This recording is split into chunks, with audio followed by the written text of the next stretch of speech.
Amid ongoing offensives on multiple fronts by pro-government forces against the ISIS terrorist group across Syria, the Palmyra combat zone remains highly active. In this area of operations, the Syrian Arab Army and its allies have slowly been creeping forward amid a fanatic ISIS defense. Between the 25th to the 27th of January, the pro-government forces continued to expand the buffer zone around the T4 military airbase to both the north and the south. In the south, the water-extracting village of W.E.A was liberated on the 25th, whilst in the north, the pro-government forces expelled ISIS terrorists from two hilltops belonging to the Jabal Tias mountain chain on the 26th.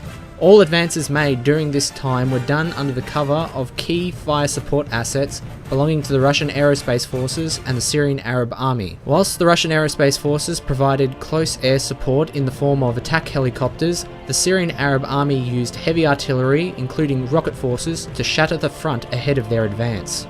The ongoing consolidated offensives against ISIS by the pro-government forces, not only at the Palmyra front but also in the eastern parts of Aleppo province, have been made possible by a reduction in the military activities of the so-called moderate opposition against the Syrian Arab Army. There are two reasons for this reality.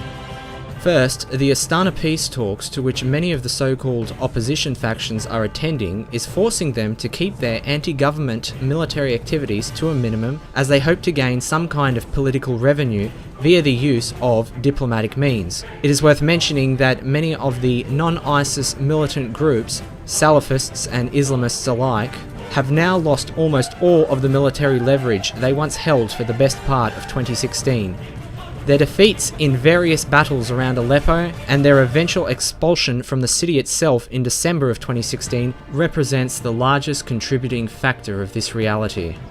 Secondly, the so-called rebel civil war in Idlib province, which currently rages with great intensity, is also serving to tie down the military resources of major militant groups such as Jabhat Fatah al-Sham, Nuruddin al-Zinki and Arar al-Sham, which may otherwise be used in operations against the pro-government forces. This factor alone is likely enough to effectively neutralize the so-called moderate opposition threat to Damascus so long as it remains a reality.